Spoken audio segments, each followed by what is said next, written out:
It's good that you hate your art, and let me tell you why.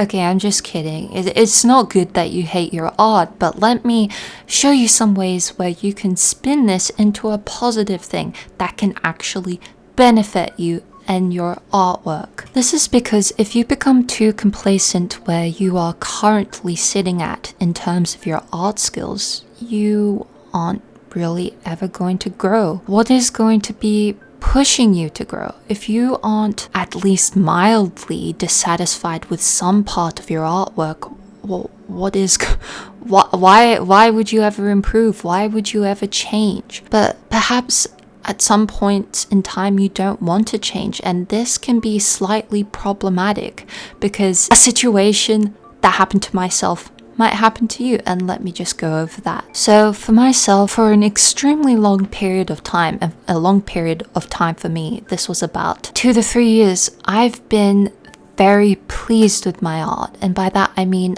I've been very happy with the way that I can express the ideas in my head and put it into a digital drawing. And I've felt creatively fulfilled. I've just generally been happy with my progress and what I've been doing. In retrospect, I have made very little improvement in the past 2 years. And now it has left me in a place where I feel I'm stuck. I do not like the work I'm producing, and I yearn for more out of my artwork. I feel I'm lacking in a lot of aspects of my art. And I believe this comes down to me being too happy with what I'm producing. Now, I don't want to say that being happy with your art is bad. Of course not. I don't want you to be not happy with your art and have this affect your mental health. Of course not, because that is probably why you are still here and listening to this. My point of this is that it is normal for you to be dissatisfied with your art. And I think that it's a misconception with humans. Being displeased is a bad thing, and I feel like we're taught that we always have to be happy, but humans have not been designed to be this way. We have emotions for a reason. If we see something that is not meeting our standards, that is why we feel unhappy with our art, because we want to improve, we want to do better, and that is completely normal. I don't think that just saying, oh, well, your artwork actually isn't bad and you shouldn't be upset about it is helpful, because just to me that isn't a practical solution that actually yields some kind of physical results that we can look back on and be like, hey, I'm improving, this is good. So basically, TLDR, mild unhappiness with your artwork is normal, if not good, slightly positive, because it's going to push you to improve. Now, how do we do that? My first tip would be to take a long, hard, dirty look at your artwork and identify things that you aren't happy with. And how do you do that? What I find to be helpful is to break down your artwork into components. These components can be like, for example, line art, colors, rendering, background, anatomy, and I picked out things that I did not like. So for myself, personally, it was that I was too rigid in the way that I was drawing. I had to do a perfect sketch layer. I had to do a perfect line art layer. And then each color section was separated.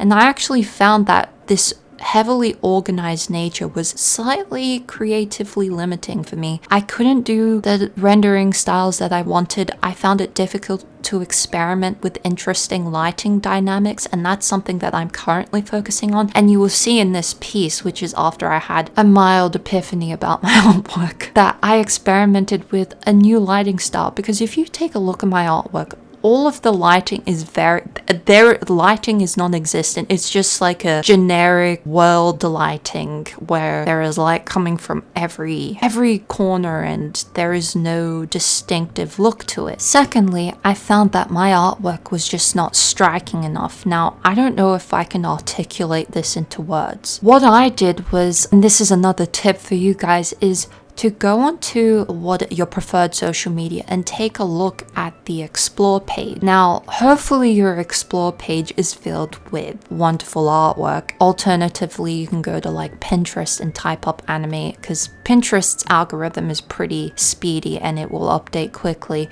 if your explore page or home page is just completely effed up.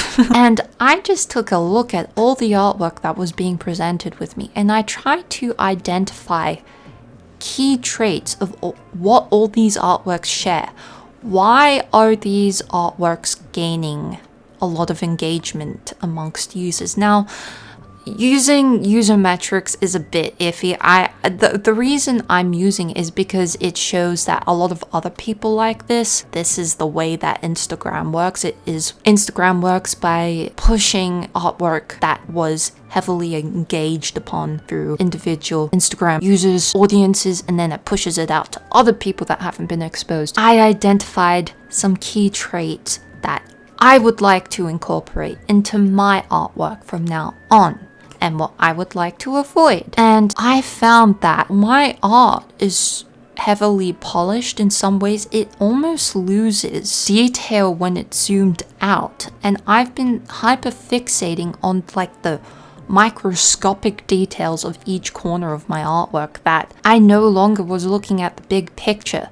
Now, being detail oriented isn't necessarily a bad, of course not, it's not a bad thing. It can be extremely good, but you want to find a happy medium where you can focus on the bigger picture as well as the tiny itty bitty details. So what I've been doing is I've been trying to zoom out a lot more on my artwork instead of working in an extremely zoomed in way on my canvas. And the iPad is terrible for this because it's so easy to zoom in, whereas if you're working on a PC or a computer, it's a bit more labor intensive to actually zoom in. Whereas on iPad, it's so easy to zoom in. I just use my other hand and I'm constantly zooming in and out, in and out. And I utilized Procreate's canvas feature where you can see your drawing overall while you're drawing, and you can see a zoomed out version as well as a zoomed in version. And I found that this influences the way that I'm actually placing color now, to where, because if you think about it, most of the time you're not going to be looking at your artworks in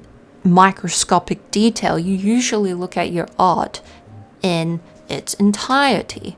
You're looking at a full piece, you're looking at the full drawing rather than a zoomed in section. So I'm trying to keep this in mind as much as possible. And the next thing is lighting.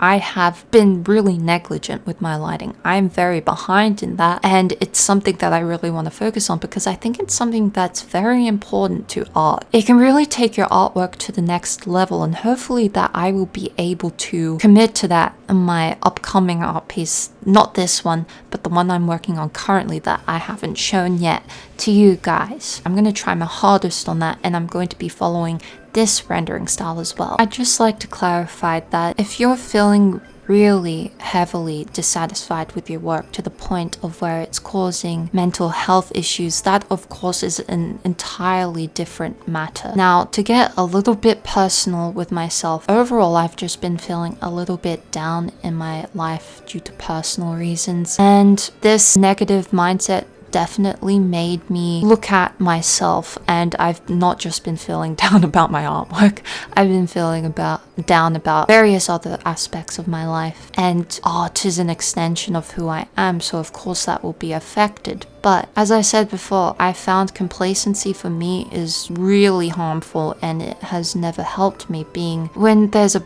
problem, if you find that you are happy and you personally just prefer positive reinforcement, even if you're unhappy with your art and don't really like practical solutions, I completely understand that, and I don't expect everyone to. Because I say this even though I'm an extremely sensitive person, and if someone was telling me things about my personal art, like things that I need to improve on, it's gonna upset me. So that's why I'm not specifically talking about you things that, because I don't know what your artwork looks like, and I'm not really comfortable unless you ask me specifically for some constructive criticism or things that you think that asking me for things that you could improve upon, that I'm only ever going to criticize someone's work with their consent. I know it can be extremely difficult. I've been feeling, now that I've taken this approach with my artwork, I've been feeling a lot better about it. For the first time in a long time, I felt proud about my artwork that I've made, and this has been what is useful for me, and I hope that it can be useful for you too. I hope you have a wonderful day, and I will see you in the next video. Okay, bye.